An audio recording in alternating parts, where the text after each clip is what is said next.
Assalamualaikum warahmatullahi wabarakatuh. Hasad atau iri hati adalah penyakit hati yang sangat merusak, bukan hanya bagi pelakunya, tapi juga bagi orang-orang di sekitarnya. Ketika seseorang terkena penyakit ini, ia akan merasa berat melihat nikmat yang dimiliki orang lain, bahkan berharap agar nikmat itu hilang dari saudaranya. Lebih celaka lagi jika perasaan itu tumbuh di hati teman kita, orang yang dekat dengan kita, yang semestinya saling mendukung dan mendoakan kebaikan. Imam Al-Ghazali dalam Ihya Ulumuddin menjelaskan dengan dalam tentang hakikat hasad, bahayanya, dan cara menyikapinya, baik sebagai pelaku maupun orang yang menjadi korban.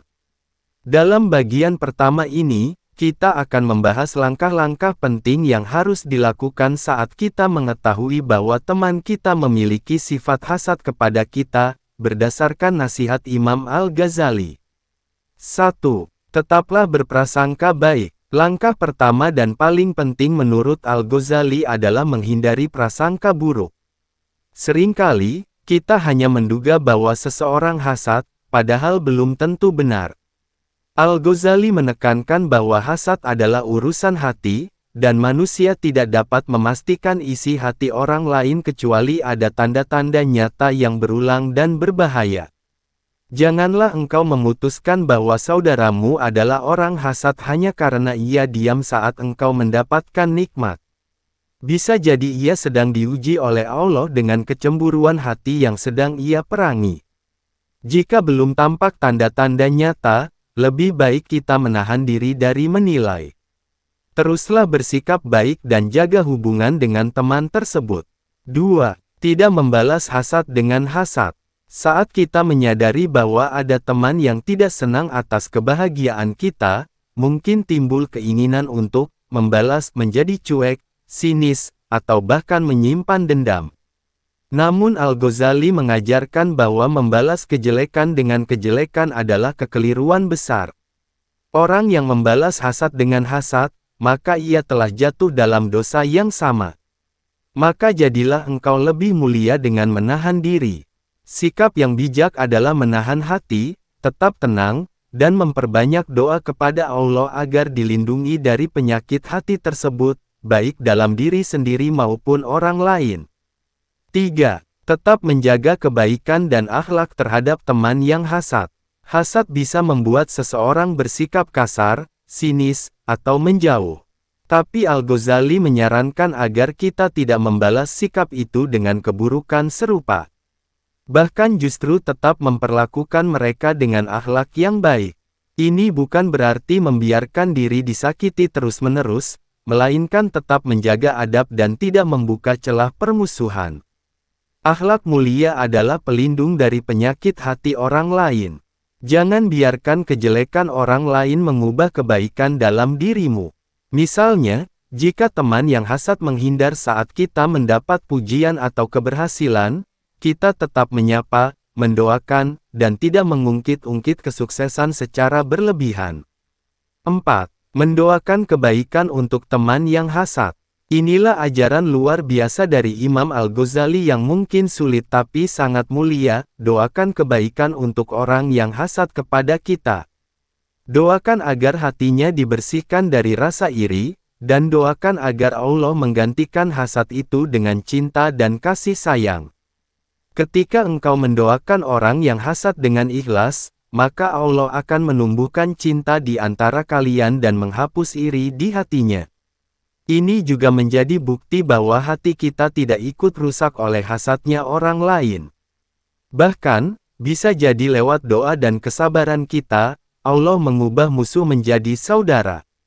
5. Introspeksi diri, apakah aku menjadi penyebabnya? Salah satu hal yang sering dilupakan orang adalah melihat ke dalam diri sendiri. Mungkin secara tidak sadar, kita telah menyakiti hati teman kita, misalnya sering pamer, membanggakan diri, atau merendahkan secara halus. Al-Ghazali mengingatkan bahwa kadang, seseorang bisa memancing hasad orang lain karena sikapnya sendiri yang tidak bijak dalam menunjukkan nikmat. Nikmat jika tidak disyukuri dengan bijak, bisa menjadi sebab kehancuran hubungan. Maka dari itu, Saat mengetahui teman kita menunjukkan tanda-tanda hasad, sebaiknya kita merenungi apakah sikap kita terlalu mencolok dalam menunjukkan kebahagiaan atau keberhasilan. Jika iya, maka bersikap lebih rendah hati dan tidak berlebihan menjadi cara yang tepat. 6. Tidak mengumbar nikmat di hadapan orang yang terkena hasad. Dalam Ihya Ulumuddin, Al-Ghazali menasihati agar kita tidak sembarangan memamerkan nikmat, apalagi di hadapan orang yang kita tahu sedang berjuang melawan hasad. Bukan karena kita takut pada mereka, tapi karena kita menjaga perasaan dan menjauhkan mereka dari godaan syaitan. Siapa yang menutup nikmatnya di hadapan orang yang hasad, maka ia telah menutup pintu dosa bagi saudaranya. Jadi, bukan berarti kita tidak boleh bahagia, tapi ekspresi kebahagiaan itu harus penuh adab dan empati. Pilihlah tempat dan waktu yang tepat untuk berbagi cerita, dan hindari sikap membanggakan diri. 7. Memohon perlindungan kepada Allah dari kejahatan hasad. Terakhir, Al-Ghazali menegaskan bahwa hasad adalah senjata setan yang sangat tajam. Maka, kita tidak cukup hanya bersikap baik dan bijak, tapi juga harus berlindung kepada Allah dari kejahatan orang yang hasad. Dan dari kejahatan orang yang dengki ketika ia dengki. Quran Surat Al-Falaq 5. Ini adalah doa perlindungan yang diajarkan langsung oleh Allah dalam Al-Quran. Maka bacalah surat Al-Falaq, Al-Ikhlas, dan An-Naas setiap pagi dan malam sebagai bentuk penjagaan diri dari racun hasad yang mungkin tersembunyi. 8. Bantu teman kita mengenal bahaya hasad dengan lembut. Imam Al-Ghazali menekankan pentingnya nasihat yang lembut dan tidak menjatuhkan. Ketika kita merasa yakin bahwa teman kita telah diselimuti hasad, bukan untuk menghakimi, tapi kita justru dianjurkan untuk membantu mereka melihat kesalahannya. Nasihat itu seperti obat. Bila disampaikan dengan keras, akan terasa pahit. Tapi bila disampaikan dengan kasih sayang, akan menyembuhkan. Caranya, bisa dengan menyisipkan obrolan ringan, misalnya tentang bahaya iri hati, atau menceritakan kisah dari Al-Quran seperti kisah Qabil dan Habil, atau kisah saudara-saudara Nabi Yusuf yang dilanda hasad. Kita tidak perlu menyebut nama atau menyudutkan langsung, tapi cukup menyampaikan dengan cara yang mengena dan menyentuh hati. 9. Ajak teman untuk berdoa dan bersyukur. Salah satu penyebab utama hasad menurut Al-Ghazali adalah kurangnya rasa syukur dan lemahnya keimanan terhadap takdir Allah. Teman yang mudah iri biasanya lupa bahwa setiap orang punya rezeki dan ujian masing-masing. Maka cara paling efektif untuk membantunya adalah mengajak ia memperbanyak doa dan syukur. Siapa yang mengenal Allah sebagai Ar-Razzaq pemberi rezeki, niscaya ia tidak akan iri kepada yang lain. Kita bisa mengajak teman untuk ikut dalam majelis zikir, mendengarkan kajian, atau saling menguatkan lewat perbincangan tentang qadarullah takdir Allah. Tujuannya adalah memperluas pandangannya bahwa nikmat orang lain bukanlah ancaman baginya, justru bisa menjadi doa agar ia juga diberi oleh Allah. 10. Bersikap tegas tanpa permusuhan. Jika hasad teman mulai menimbulkan kerusakan nyata misalnya, menyebarkan fitnah, menjatuhkan harga diri, atau menghalangi rezeki maka sikap tegas diperlukan. Al-Ghazali mengajarkan bahwa menjaga diri dari orang yang merusak adalah bentuk menjaga amanah diri. Namun, ketegasan bukan berarti permusuhan.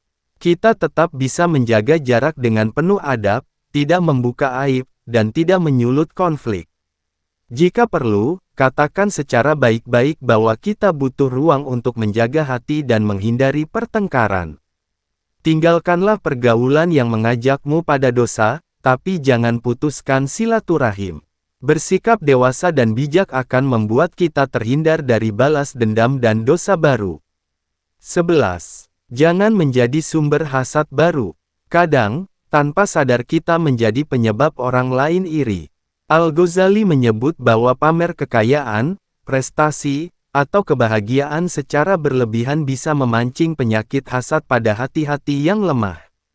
Maka, Setelah tahu bahwa teman kita hasad, kita juga perlu berubah lebih bijak dalam menyampaikan kebahagiaan. Misalnya, jangan memamerkan rezeki di media sosial secara berlebihan. Tidak menyindir dengan candaan menyakitkan.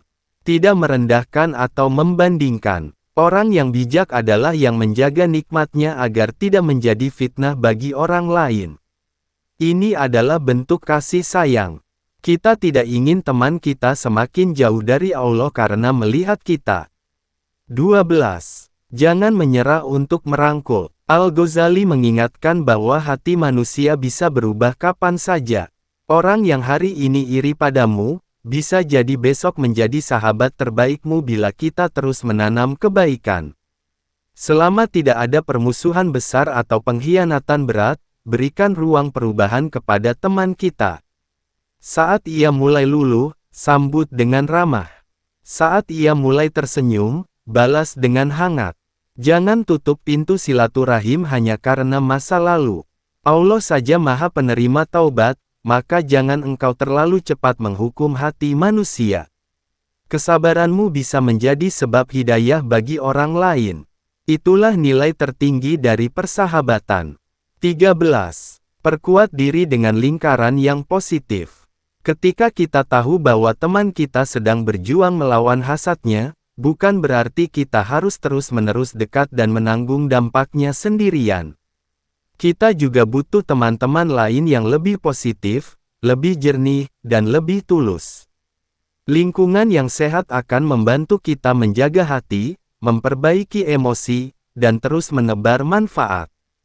Jangan biarkan satu orang yang hasad menghancurkan ketenangan kita secara menyeluruh. Al-Ghazali berkata, bersahabatlah dengan orang yang apabila engkau lupa, ia mengingatkanmu, dan apabila engkau lemah, ia menguatkanmu. Pilihlah sahabat yang mendekatkanmu kepada Allah, bukan yang menanamkan iri dan dengki. 14. Jangan putus asa, serahkan pada Allah. Jika segala upaya telah dilakukan menasihati, menjaga akhlak, menjauhkan diri dari pamer, mendoakan, dan bersabar tapi teman itu tetap keras dengan hasadnya, maka serahkanlah semuanya kepada Allah. Jangan menjadikan hal ini beban berat yang mengganggu ibadahmu. Cukuplah Allah sebagai penolong dan pelindung. Tidak ada yang bisa menjatuhkan seseorang jika Allah sudah menetapkan kebaikan baginya. Yakini bahwa nikmatmu tidak bisa direbut oleh hasad, dan rezekimu tidak akan berkurang karena kebencian orang lain. Hasad hanyalah racun bagi pelakunya, bukan bagi orang yang berserah diri kepada Allah. Saudaraku yang dirahmati Allah, menghadapi teman yang terjangkit hasad adalah ujian keimanan dan kesabaran.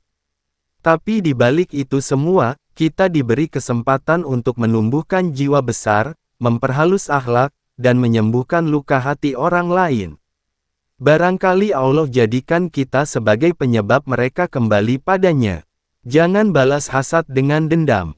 Balaslah dengan kelembutan, doa, dan keteladanan. Karena hati yang lembut bisa lebih tajam dari pedang, dan cinta yang tulus bisa menaklukkan kebencian yang paling dalam. Berbaik hatilah pada mereka yang membencimu. Karena bisa jadi Allah menguji cintamu, bukan mereka. Setelah kita memahami dengan jelas dari Ihya Ulumuddin bagaimana menyikapi teman yang memiliki sifat hasad dari bersikap sabar, menjaga akhlak, mendoakan, hingga menegakkan ketegasan tanpa permusuhan, maka kini saatnya kita menutup pembahasan ini dengan merenung dan bermunajat kepada Allah, karena hanya Dia yang mampu membolak-balikkan hati. Seburuk apapun penyakit hasad, selama hati masih bisa disentuh dan dinasihati, maka tidak ada yang mustahil bagi Allah untuk menyembuhkannya. Jangan pernah lelah menjadi penyembuh bagi hati-hati yang terluka. Jangan pernah lelah menjadi lentera bagi jiwa-jiwa yang tersesat dalam iri dan dengki. Wahai saudaraku, mungkin hari ini kau tersakiti oleh teman yang iri. Mungkin senyumnya palsu, ucapannya dingin. Mungkin ia menyebar kabar buruk tentangmu. Mungkin doanya diam-diam memintamu gagal. Tapi ingatlah, bahwa Allah tidak akan menyia-nyiakan air matamu. Allah tidak akan membiarkan langkah sabarmu sia-sia. Dan Allah tahu siapa yang menjaga hati, dan siapa yang membiarkannya terbakar oleh iri. Hasad tidak pernah menjatuhkanmu jika hatimu dekat dengan Allah. Justru hasad akan menjatuhkan pelakunya jika ia tidak segera bertobat. Maka teruslah menjaga hatimu tetap bersih. Bersikap baik meski dibalas dengan sinis. Berkata lembut meski disambut dengan kasar. Karena itu adalah bukti bahwa imanmu bukan palsu. Doa menyentuh hati dan menggetarkan langit. Mari kita akhiri dengan doa yang dalam. Doa yang mengalir dari hati yang pernah disakiti, namun memilih untuk menyembuhkannya. Ya Allah, Zat yang membolak-balikkan hati, teguhkan hati kami di atas agama-Mu. Allah, wahai penyembuh hati, sembuhkan hati saudara-saudari kami yang dipenuhi hasad. Ya Allah, bersihkan hati sahabat-sahabat kami dari kedengkian. Jadikan kami kunci pembuka kebaikan, dan penutup keburukan. Ya Allah, jangan biarkan ada rasa benci di hati kami terhadap sesama orang beriman. Jadikan kami orang-orang yang apabila diberi kebaikan, mereka bersyukur. Apabila disakiti, mereka memaafkan. Apabila diuji, mereka bersabar. Dan apabila Engkau limpahkan nikmat, mereka tetap rendah hati. Ya Allah, kami berlindung kepadamu dari kejahatan orang yang dengki saat ia dengki. Kami berlindung dari bisikan setan yang membakar hati dengan iri. Kami berlindung dari jiwa-jiwa yang menyimpan dendam dan hasad tanpa sebab yang benar. Ya Allah, jadikan kami termasuk orang yang Engkau cintai dan dicintai makhluk-Mu. Jangan jadikan kami orang-orang yang menyimpan kedengkian dan kebencian dalam dada. Saudaraku yang dirahmati Allah, hasad adalah ujian untuk semua hati. Kadang menimpa kita, kadang menimpa teman kita. Namun, Allah memberi kita bekal ilmu, iman, dan doa untuk menghadapi semuanya. Mari kita terus perbaiki hati kita, kuatkan sabar kita, dan bersihkan niat kita. Biarlah kita menjadi penyembuh, bukan penambah luka. Menjadi penyinar, bukan penyebar gelap. Menjadi penyatu, bukan pemecah. Jika teman kita sedang terjerat hasad, semoga Allah menjadikannya orang yang kembali dengan taubat yang indah. Dan jika kita pernah terkena hasad, semoga Allah mencuci hati kita dengan ampunan dan rahmat-Nya. Sekian, terima kasih. Wassalamualaikum warahmatullahi wabarakatuh.